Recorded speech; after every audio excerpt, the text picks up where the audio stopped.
শিকল মেরে দিলে কি আর কাউরে বাইন্ধা রাখা যায় যদি থাকিতে না যায়।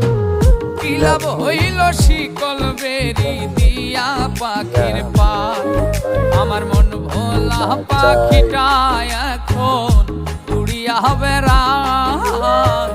কি লাভ হইল শিকল বেরি দিয়া পাখির পায়, কি লাভ হইল শিকল বেরি দিয়া পাখির পায়।